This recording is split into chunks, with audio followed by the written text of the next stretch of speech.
আমরা নবম শ্রেণীর পঞ্চম অধ্যায়ে অর্থাৎ পদার্থের গঠন নিয়ে আলোচনা করছিলাম। পরমাণুর গঠন, পরমাণু মডেল এবং পরমাণুর অভ্যন্তরস্থ কণাসমূহ সম্পর্কে জানতে পেরেছি। আমরা জানি একটি পরমাণুর মধ্যে তিনটি স্থায়ী কণা থাকে, তা হচ্ছে ইলেকট্রন, প্রোটন এবং নিউট্রন। এছাড়াও কিছু অস্থায়ী কণাও থাকে। আমরা ইতিমধ্যে এই তিনটি কণার আবিষ্কারের ইতিহাস এবং এগুলোর ভর এবং চার্জ সম্পর্কে জেনেছি। আজকের ক্লাসে আমাদের মূল আলোচনার বিষয় হচ্ছে পারমাণবিক ভর বা একটি পরমাণুর ভর। আমরা জানি একটি পরমাণুর মধ্যে যতগুলো কণা থাকে সেই কণাসমূহের সম্মিলিত ভরই হচ্ছে পারমাণবিক ভর। তোমরা যেহেতু ইতিমধ্যে জেনে গিয়েছো একটি পরমাণুর মধ্যে কি কি কণা থাকে এবং ওই কণাসমূহের ভর সম্পর্কেও তোমরা জানো, তাহলে তোমাদের কাছে মনে হতেই পারে তোমরা নিশ্চয়ই খুব সহজেই একটি পরমাণুর পারমাণবিক ভর বের করে ফেলতে পারবে। কিন্তু আমি তোমাদেরকে বলে রাখি, পারমাণবিক ভর বের করা এতটা সহজ বিষয় না। এটার কয়েকটা কারণ রয়েছে। তুমি যদি একটি ইলেকট্রনের ভরের দিকে খুব ভালোভাবে লক্ষ্য করে দেখো, তাহলে তুমি দেখতে পাবে শেষে 10⁻³ কেজি রয়েছে। অর্থাৎ এটি 1 কেজির চাইতে কয়েক হাজার কোটি ভাগের 1 ভাগেরও কম। যেহেতু পরমাণুর অভ্যন্তরস্থ কণাসমূহের ভর খুবই নগণ্য, তাই এটিকে সঠিকভাবে পরিমাপ করা খুবই কঠিন এবং দুঃসাধ্য ব্যাপার। যদিও বিজ্ঞানীরা এটির একটি সমাধান নির্ণয় করেছেন। আমরা জানি আমরা যখন কোনো একটি জিনিস পরিমাপ করতে যাই তখন একটি একক ব্যবহার করে থাকি। যেমন আমরা যখন নিজেদের ভর পরিমাপ করি তখন আমরা কেজিতে পরিমাপ করি। আবার আমরা যখন কোনো ভারী বস্তুর ভর নির্ণয় করি তখন সেটির একক হিসেবে টনকে বেছে নিই। ঠিক একইভাবে বস্তুর আকার, আকৃতি এবং ভর ভেদে আমাদের এককও ভিন্ন হয়। যেমন আমরা যখন কোমল পানীয় খাই তখন কোমল পানীয়ের মধ্যে কী পরিমাণ চিনি আছে সেটি নির্ণয় করার সময় আমরা গ্রাম এককটি ব্যবহার করে থাকি। আবার কোনো ওষুধের মধ্যে কী পরিমাণ রাসায়নিক দ্রব্য আছে সেটি বের করার সময় আমরা মিলিগ্রাম এককটিকে একক হিসেবে ধরে নিই।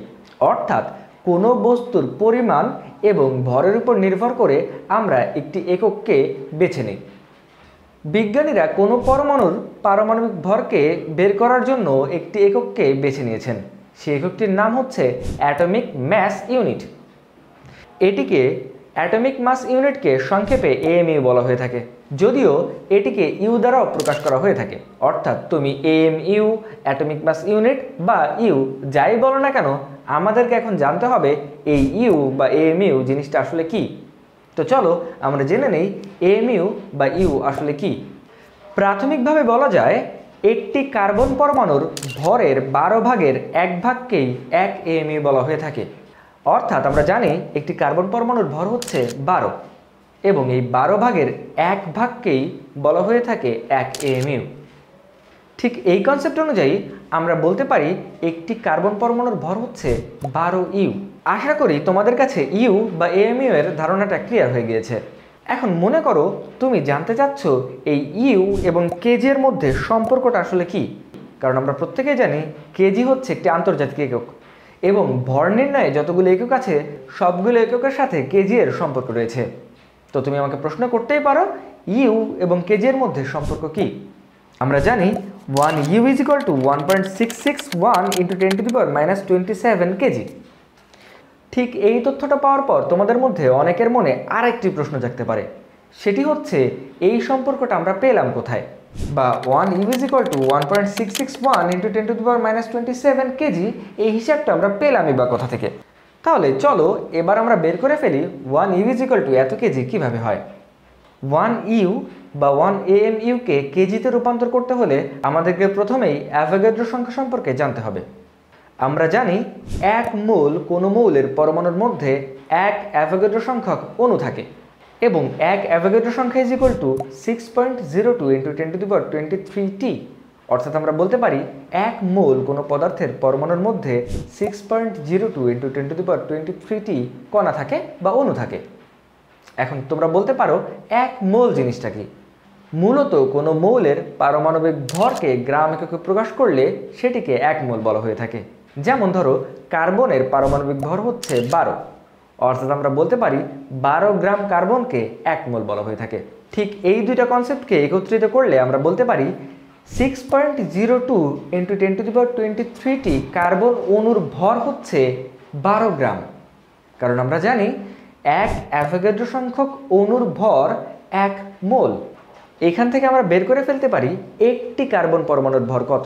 আমরা যদি একটি কার্বন পরমাণুর ভর বের করে ফেলি তাহলে আমরা দেখতে পাবো একটি কার্বন পরমাণুর ভর 1.99 × 10⁻24 কেজি এবং এই একটি কার্বন পরমাণুর 12 ভাগের 1 ভাগই হচ্ছে 1 ইউ বা 1.661 × 10⁻27 কেজি। আশা করি তোমরা বুঝতে পেরেছো 1 ইউ এর ধারণাটা আসলে কোথা থেকে এসেছে এবং এটির সাথে কেজি এর যে সম্পর্ক সেটি আসলে কিভাবে নিরূপণ করতে হয়। ঠিক একই কৌশল ব্যবহার করে আমরা একটি ইলেকট্রনের ভর বের করতে পারি, একটি প্রোটনের ভর বের করতে পারি, আবার একটি নিউট্রনেরও ভর বের করতে পারি। আমরা যদি একটি ইলেকট্রনের ভর বের করি তাহলে আমরা দেখতে পারবো ইউ এককে একটি ইলেকট্রনের ভর হচ্ছে 0.00054854 ইউ। আবার একটি প্রোটনের ভর যদি আমরা বের করি তাহলে আমরা দেখতে পাবো একটি প্রোটনের ভর হচ্ছে 1.007276 ইউ। একইভাবে আমরা যদি একটি নিউট্রনের ভর বের করি তাহলে আমরা দেখতে পাবো নিউট্রনের ভর হচ্ছে 1.008664 ইউ। আমরা যদি এই তিনটি ভরকে কম্পেয়ার করি তাহলে আমরা দেখতে পাই প্রোটন এবং নিউট্রনের ভর প্রায় কাছাকাছি, কিন্তু ইলেকট্রনের ভর প্রোটন এবং নিউট্রনের ভর থেকে প্রায় 1800 গুণ কম। সে যাই হোক, এই বিষয়টি আমাদের এখনের আলোচনার বিষয় নয়, কারণ এটি নিয়ে আমরা অনেক আগেও আলোচনা করেছি। এখন আমাদের জানার বিষয়বস্তু হচ্ছে ইউ এর ধারণাটা আসলে কোথা থেকে এসেছে এবং ইউ এর পরিমাণের সাথে কেজি এর পরিমাণের সম্পর্কটা আসলে কোথায়। আশা করি এতটুকু আলোচনা করার পর তোমরা বুঝতে পেরেছো ইউ এবং কেজি এর সম্পর্ক কীভাবে স্থাপিত হয়েছে এবং 1 ইউ আসলে কোথা থেকে এসেছে। যদি এই ধারণাটা ক্লিয়ার হয়ে থাকে তাহলে আমরা বলতে পারি একটি কার্বন পরমাণুর ভর হচ্ছে 12 ইউ। ঠিক এতটুকু আলোচনা করার পর আশা করি তোমাদের কাছে অ্যাটমিক মাস ইউনিট অর্থাৎ এএমইউ এর ধারণাটা ক্লিয়ার হয়ে গিয়েছে। এখন তোমাদের কাছে মনে হতে পারে তোমরা যেহেতু একটা মানানসই একক বের করে নিয়েছো তাহলে নিশ্চয়ই খুব সহজেই পারমাণবিক ভর বের করতে পারবে। কিন্তু আমি বলে রাখি পারমাণবিক ভর বের করা এখনও এতটা সহজ নয়। এর পেছনে আরও কিছু কারণ রয়েছে, চলো সেগুলোকে ব্যাখ্যা করতে চেষ্টা করি। চলো প্রথমেই আমরাই যে কোনো একটি পরমাণুর পারমাণবিক ভর এমইউ এককে বের করে দেখতে চেষ্টা করি। আমরা জানি কার্বনের পারমাণবিক ভর এমইউ এককে 12 ইউ হওয়া উচিত। আমরা কার্বনেরই পারমাণবিক ভর এমইউ এককে বের করতে চেষ্টা করি, দেখি এটি 12 ইউ হয় কি না। এখন প্রশ্ন হচ্ছে আমরা কার্বনের পারমাণবিক ভর আসলে কিভাবে বের করব।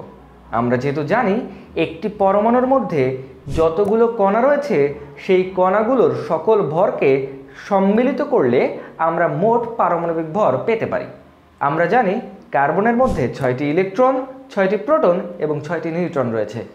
আমরা যদি কার্বনের 6টি ইলেকট্রনের ভর, 6টি প্রোটনের ভর এবং 6টি নিউট্রনের ভরকে বের করে সেগুলোকে যোগ করি তাহলে নিশ্চয়ই কার্বনের পারমাণবিক ভর পেতে পারি। তো চলো জিনিসটা করে দেখা যাক। আমরা জানি একটি ইলেকট্রনের ভর হচ্ছে 0.00054858 ইউ।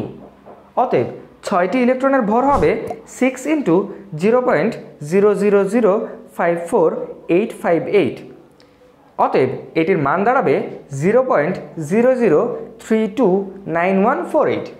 ঠিক একইভাবে আমরা যদি 6টি প্রোটনের ভর বের করি তাহলে আমরা সেটির মান পাবো 6.043656 এবং 6টি নিউট্রনের ভর বের করলে আমরা দেখতে পাবো সেটির মান হয় 6.05198 ইউ। এখন আমরা যদি কার্বনের 6টি প্রোটন, 6টি ইলেকট্রন এবং 6টি নিউট্রনের মোট ভরকে যোগ করি তাহলে আমরা দেখতে পাবো কার্বনের মোট ভর হয়েছে 12.09893148 ইউ। ব্যাপারটা খুব ইন্টারেস্টিং, তাই না? কারণ আমরা জেনেছি কার্বনের ভর হওয়া উচিত ছিল 12 ইউ, কিন্তু আমরা মাত্র ক্যালকুলেশনের মাধ্যমে কার্বনের যে ভরটা বের করলাম সেটা মোটেও 12 ইউ নয়, বরং 12 ইউ থেকে 0.8% বেশি। এখন প্রশ্ন হচ্ছে কার্বনের পারমাণবিক ভর কেন 0.8% বেশি হলো। তোমাদেরকে আর একটি ইন্টারেস্টিং বার্তা আমি দিই।